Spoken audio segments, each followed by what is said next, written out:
So let's start from the very beginning for the new students. In this lecture, we will discuss the fundamental properties of a business, objectives of a business, importance of a business in the modern world. We will also discuss the key components, the two main important components of a business named industry and commerce. We will discuss the difference between the industry and commerce with updated examples and facts and figures. Introduction to business is an important subject in multiple fields. It has been studied in business studies, commerce, business analytics, accounting and finance, statistics.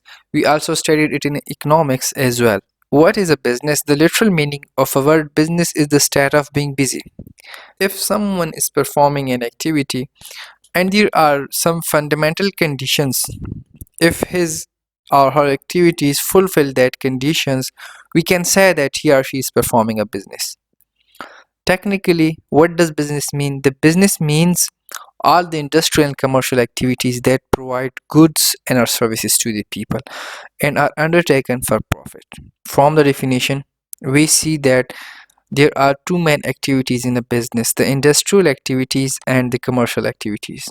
The industrial activities actually includes the conversion of raw materials into finished form of goods, just like extraction of gems, petroleum, etc., just like construction of building, roads, and manufacturing as well. Manufacturing a car, manufacturing a watch, bag, smartphones, etc. So these all are industrial activities. While commercial activities, by the term commercial activities, we mean that the exchange of goods, the financing activity, banking services, making insurance, all these activities in a business are known as commercial activities. So after the activities, we can see that the business must provide goods and or services. From the industrial and commercial activities, the business produces goods and services. An organization produces two types of a product, goods and services. Goods is a tangible form of a product that we can see, we can touch it, and services are intangible form of a product that we can't touch, that has no any physical existence. The example of goods are just like smartphones, PCs, clothes, books, pen, etc. While the example of services includes the educational services, health services, legal services, consultation, agents, etc. That gives you a service. They have no any physical product, but they provide you services. They use their skills to fulfill your needs and demands. So after the production of goods and services, businesses must create a profit. Now, what is a profit? The profit is simply the difference between the cost and price of a product. Or for a whole business, the is the difference between the revenue and the expenses of a business. Now let's take a simple example. Let's say we have a business. We have an expense of $10,000 for the month of June 2024, and we generate a revenue of $12,000 in the June. So the difference between the revenue you generate and the expense you incurred in the June is actually the profit. Like in this example, we have $2,000 profit. Let's say the cost of making one book is 100 rupees and you are selling that book on 150 rupees, so the additional 50 rupees you charged other than the cost from the customers is your profit. The industrial activity includes converting raw material into finished goods, as we have studied in the definition. Commercial activity deals with the buying and selling of goods, means exchange of goods and services. The financing activities, the transportation, and the other activities that provide add to the trade. The Ronald defines business in an organization that involves production or exchange of goods and services to make a profit. Again, he emphasized the production means the industrial activities, or exchange of goods and services means the commercial activities. Ronald says that a business must involve in industrial activities. By the term production, we mean industrial activities, and by the term exchange of goods and services, we mean commercial activities. And the purpose of a business is to organize some sort of economic production of goods or services. The businesses utilize a number of resources in an efficient and effective way to give us different forms of utility, to give us different form of benefits from a product. Almost all of the businesses operate to generate a profit, commonly called for profit businesses. Actually, there are two types of activities that an organization performs. If an organization concerned to generate a profit from these activities, we can say he is performing a for profit business. If an organization is not concerned with the profit and they are just surviving for uplifting the society to achieve their other concerned missions and goals, we can say that these organizations are not for profit organizations and their activities are non-profit activities. Business activities often includes production, the exchange of goods and services. It may also include providing the educational services, health services, consultation services, agent services, etc. And business may also include the production side as well, which provide us tangible form of products. Now, the person who are engaged in business are named as businessmen or entrepreneurs. An entrepreneur is an individual who starts and run a business with limited resources. Actually, an entrepreneur is responsible for all the risks and the rewards of the business. The entrepreneur is someone who starts or own a business, whether it's in farming, it's in a manufacturing business, construction business, or in the service sector. Entrepreneurs are the business people who takes risk, who are willing to convert the raw form of materials into finished form of goods, and are willing to bear the risk and to take a profit. Most of the time, an entrepreneur starts a business from a unique and innovative idea to make revolutionary changes. While a businessman start a business from an existing area and who also wills to transform the raw form of material into finished and usable form of goods to create a utility for the public and to make a product for which the customers are willing to pay. I think this is enough for this slide. Let's move to our next topic, which is the characteristics of a business. In characteristic of a business, the first is entrepreneur that we discussed earlier, that an entrepreneur is a person who starts a new business, taking on the majority of the risks and gaining the majority of the rewards as well. While the process of starting a business is called entrepreneurship. Entrepreneurship is the act of building, managing, and developing a firm. It involves creativity, innovations, talents, and a vision to create new products, service, or idea that fulfill the demands of a market and that create a value for a target audience. Number second characteristic of a business is goods and our services. The businesses must provide goods and our services. There are two types of product in a business. The first type of product is called goods. If a business produces a product and the product has tangible form, the product has a physical form, we can touch it, we can see it, we call it a good. If a business produces a product which is intangible form, which has no physical existence, just like giving educational services, giving health services, consultation, agencies services, etc., we call it a service. Now the third characteristic of a business is production or exchange of goods and our services. A business includes production activities, means it will produce a tangible or intangible form of a product, just like manufacturing a smartphone, just like mining minerals from the earth, manufacturing cloths. These are our production. And it may also produce services, just like giving educational or health services, etc. And our business may also include exchange of goods and our services, means commercial activities, just like bargaining, trading. These are known as commercial activities. So the business includes production activities and our exchange of goods and our services. Number fourth characteristic of a business is profit. As we said that the ultimate goal of a business is to generate a profit. What is a profit? Actually, the profit is the difference between the cost and the price of product. Let you people know this from a very simple example. If a company is manufacturing a PC and a PC costs $1,000 by the company and the company are selling that PC on $1,100, the 1,000 cost plus the 100 are charged by the companies from you. So this $100 is the profit of that company that the company charges from the customers other than its cost, and in this way the businesses earn profit. Now there is an important quote that whenever there is a profit there is a risk. So the fifth characteristic of a business is a risk. What is a risk? The risk means the uncertainties, the events that may change your forecasted value of profit and or loss. These are a number of activities who can change your forecasted figure. The reasons may be natural factors, maybe there is increase in the competition, the mismanagement by the employees, the change in demand of a product in the market, or it may be changes in the government policies which lead to increase the chances of change in a profit and loss. The sixth characteristic of a business is series of deals. The businesses must involve the series of deals. The one-time activity cannot be called a business. Just like you are selling your old books, it's a one time activity, so we can't say that you are performing a business. Or if someone is purchasing a car for its personal consumption, so we can't say he's doing a business. The business must involve a continuous and a number of activities on a regular basis. So if a person an, or an organization engages in performing an activity on continuous and regular basis, we can say that the organization or the person is performing a business. Now, the seventh characteristic of a business is utility. The businesses must create utilities in products to make them usable and valuable.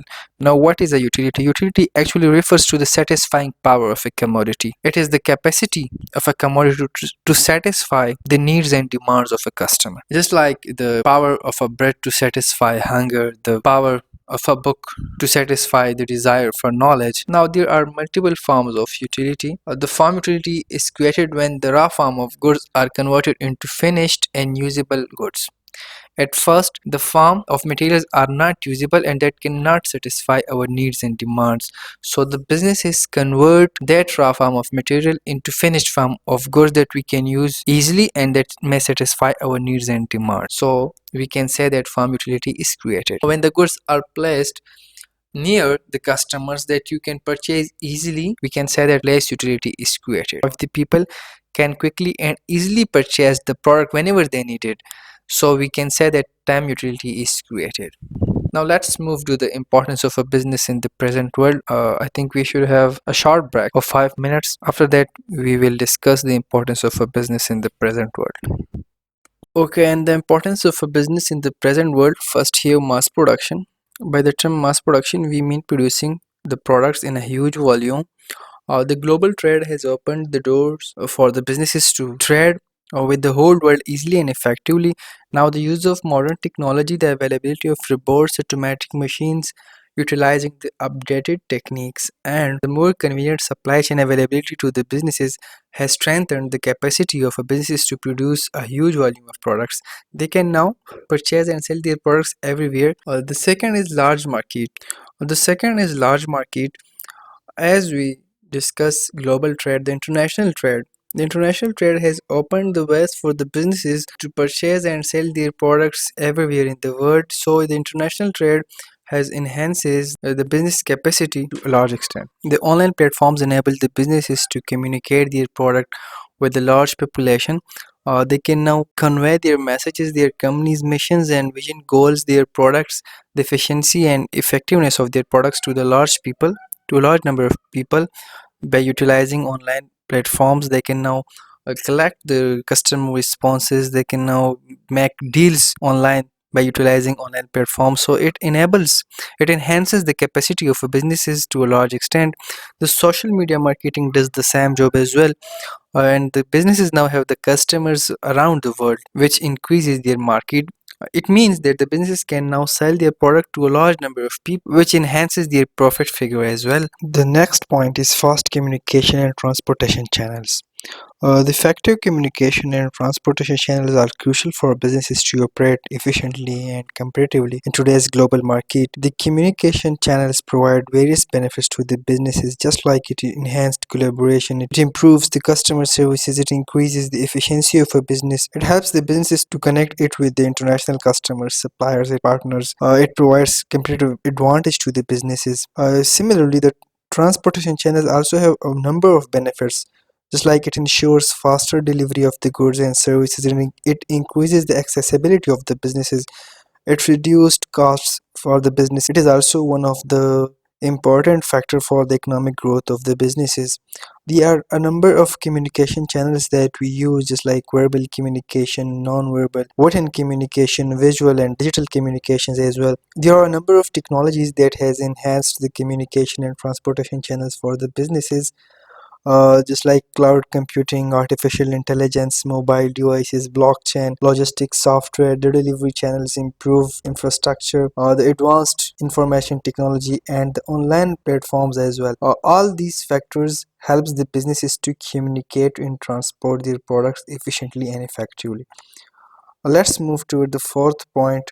The fourth point is innovations. Innovation is one of the most important factor for businesses in the modern world. Innovation is actually a vital component of modern business that drives the growth of a business, provides competitive advantage, and improves sustainability of the businesses. There are a number of benefits of innovation in the modern business. It provides competitive advantage, it gives the market leadership to the businesses, it increases the revenue and improves customer satisfaction as well.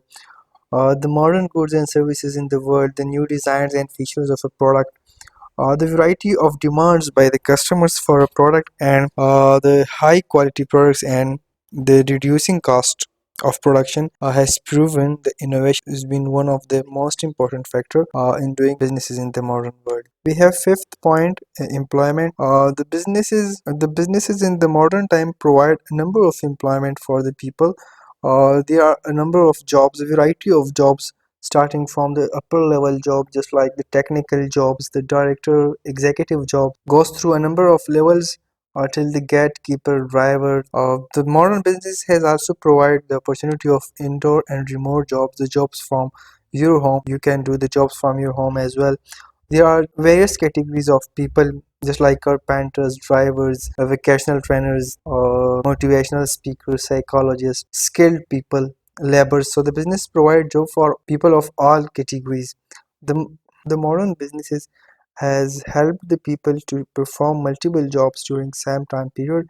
Just like the people are doing one job in the morning session and then they join the other job in the evening session, that provides a number of employment opportunities to the people. The sixth point, we have banking services. The banking services play a vital role in modern businesses, providing numerous benefits that facilitate growth, efficiency, effectiveness, and financial management of the businesses. It has a number of benefits, including convenience. It helps the businesses to have easy access to financial services through online banking, mobile banking, ATMs, etc. It provides safe and secure environment for the transactions of the businesses. It improves efficiency of the payment processing. It reduces the administrative burdens of the businesses. It provides loan financing to the businesses. It provides proof of transactions or dealings between the parties in a business. It provides easy payment to parties inside or outside the country through online apps of the banks. It is a medium of secure transfer of money from one place to another, and we can also add that it facilitates the banking services facilitates international trade of a business by providing foreign exchange services to the businesses in order to decrease and mitigate the risk.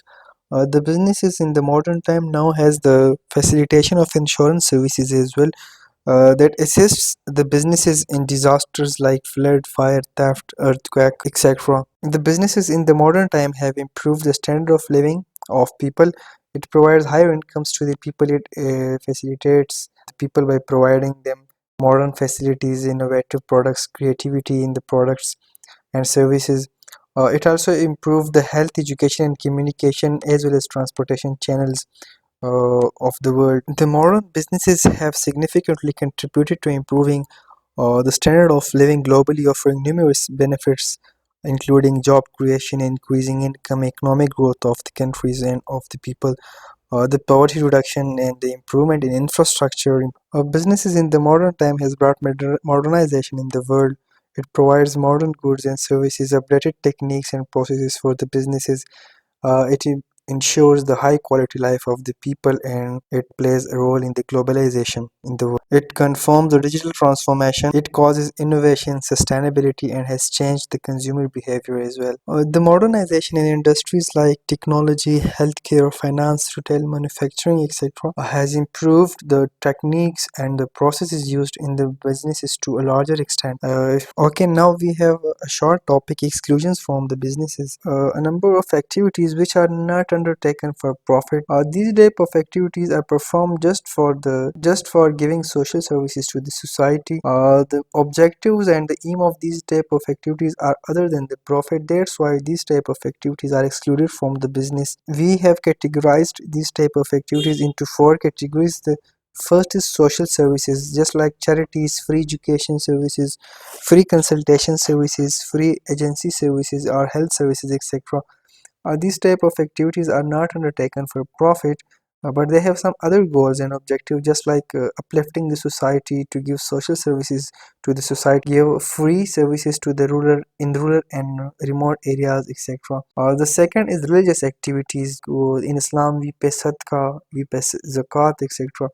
But the purpose of these type of activities is not to get profit in return. We just perform these activities for our religion.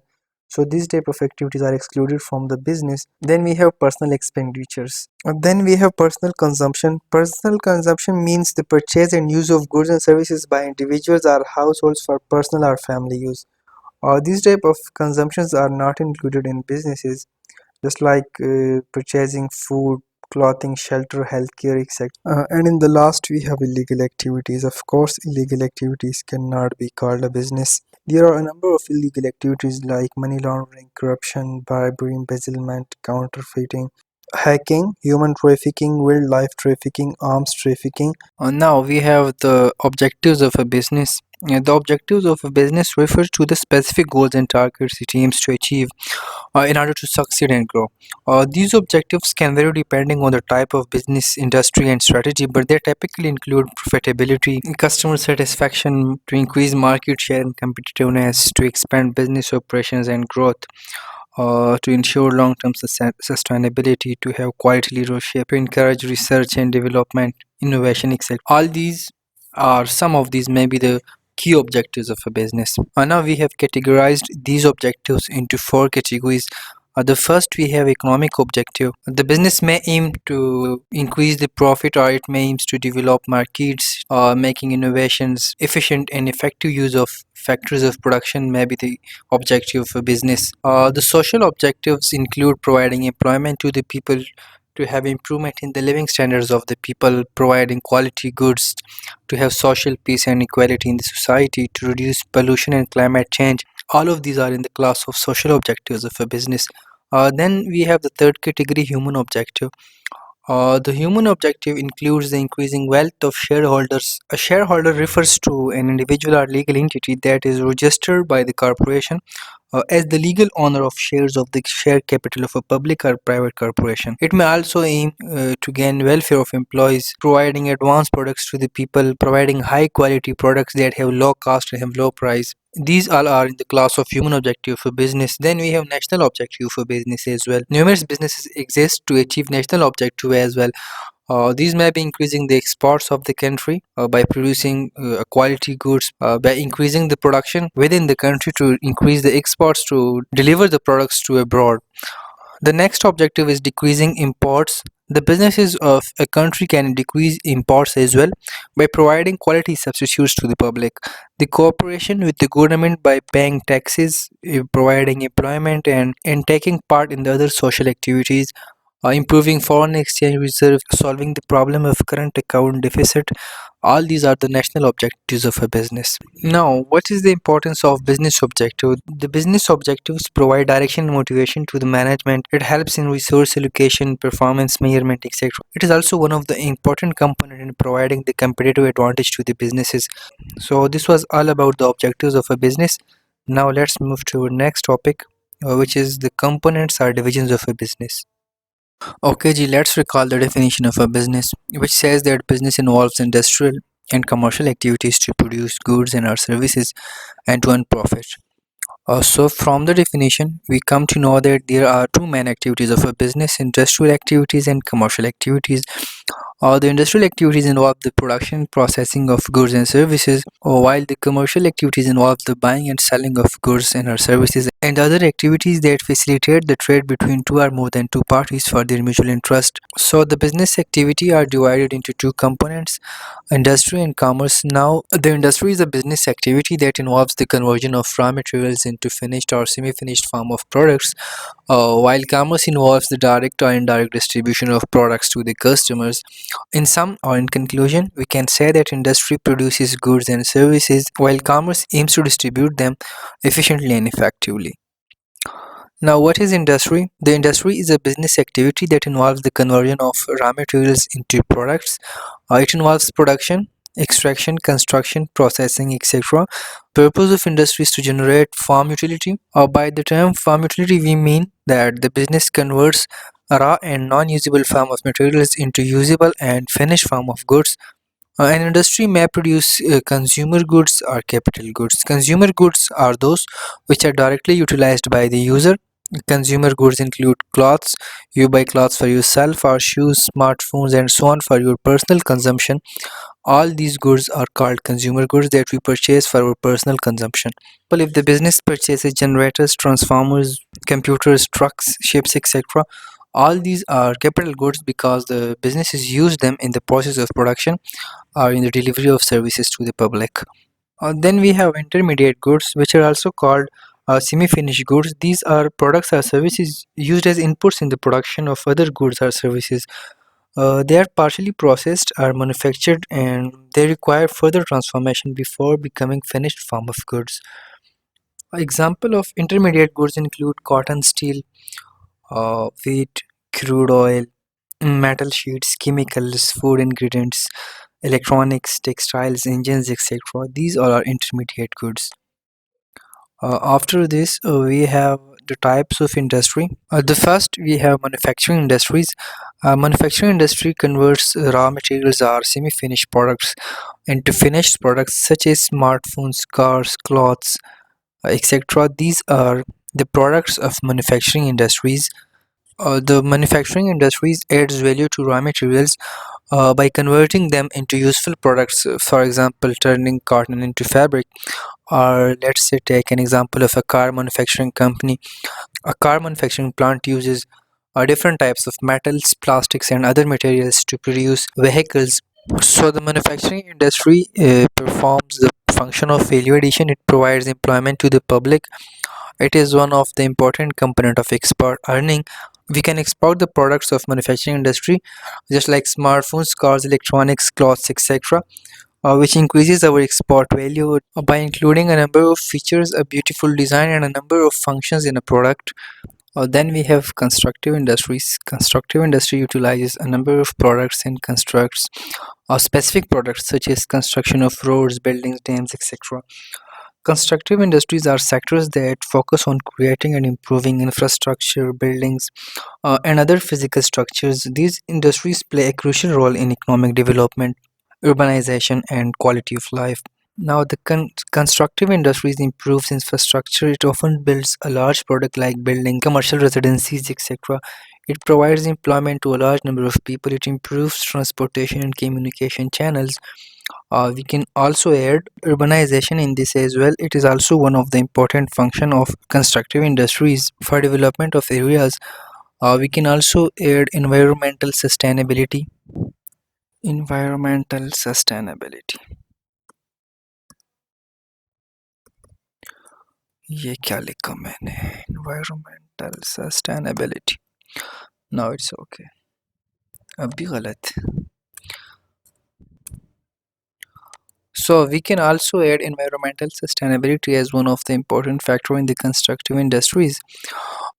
Now we have extractive industries. Extractive industries involve the exploration, extraction, and processing of natural resources such as minerals, metals, oil, gas, and timber, etc.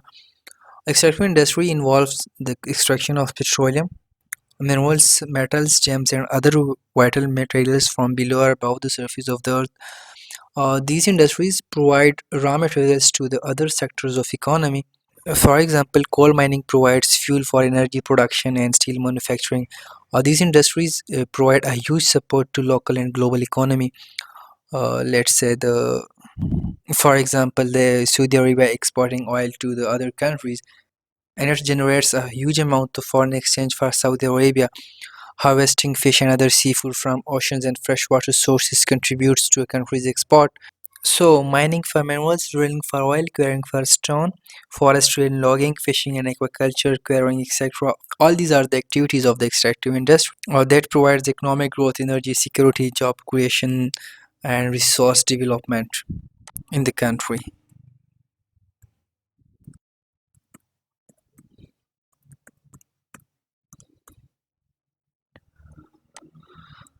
Genetic industries focus on the breeding, reproducing, and developing of improved plant varieties and livestock.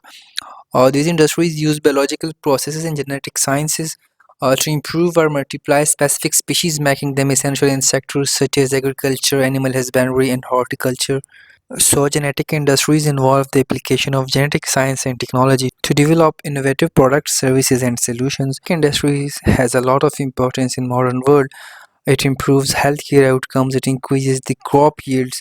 It has a huge potential in scientific discovery. It enhances food security. It provides renewable energy solutions. It improves production. It increases food supply. It is a source of economic growth and sustainability. You can take example of breeding farms, nurseries.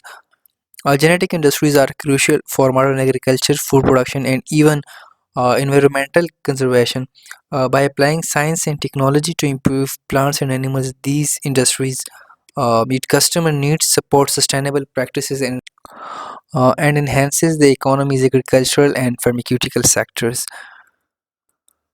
So I think this is enough for genetic industries. Let's move towards service industries. The service industries play a crucial role in an economy by providing services to the customers, clients, and businesses. These involve the creation of intangible products called services rather than tangible goods. We can find the importance of service industries by the contribution of service sector in the global economy. 53% of global GDP in 1970 was generated by service industries, and in 2021, the 67% of global GDP was generated by the service sector of the economy. So the service industry has a lot of importance in the economy. There are different type of service industries. For example, transportation and logistics that ensures the movement of goods and people from one place to another. The logistic companies like FedEx and DHL manage shipping and delivery services as well. The healthcare service industry provides medical services and products to maintain public health. For example, hospitals, clinics, and pharmacies. The education sector of service industries offers learning and training to develop skills. So the service industries provides us a number of facilities. It supports other industries by providing necessary services, facilitating smooth operations across the economy. It enhances the quality of life for individuals through healthcare, education, transportation, communication, and financial services. We can say it also drives economic growth by generating employment and contributing to GDP. There are two trending sectors of service industries in the modern world. The first is tourism,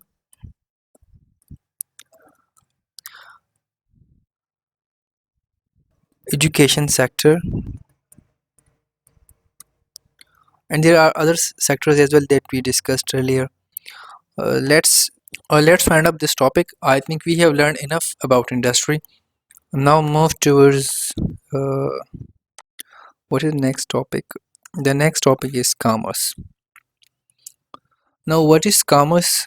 Commerce refers to the buying, selling, and distribution of goods and services within or between countries, forming a vital part of the economic system. Commerce includes the exchange of goods and services, the activities that facilitates the exchange of goods and services between two parties for their mutual interest.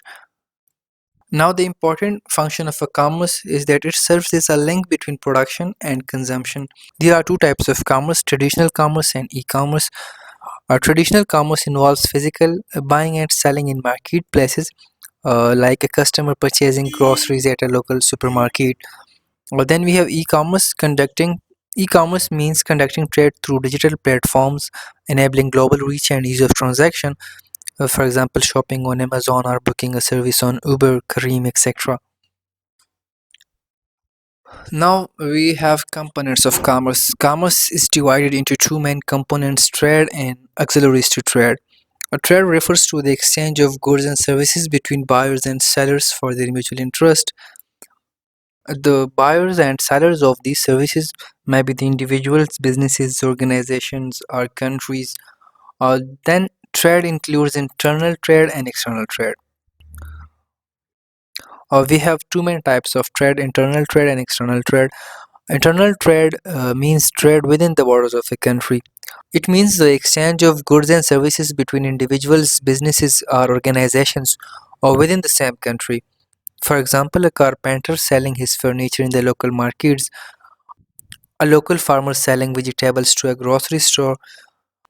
These are internal trades. Internal trade promotes economic activity within the country, creates employment, and supports local businesses of the country.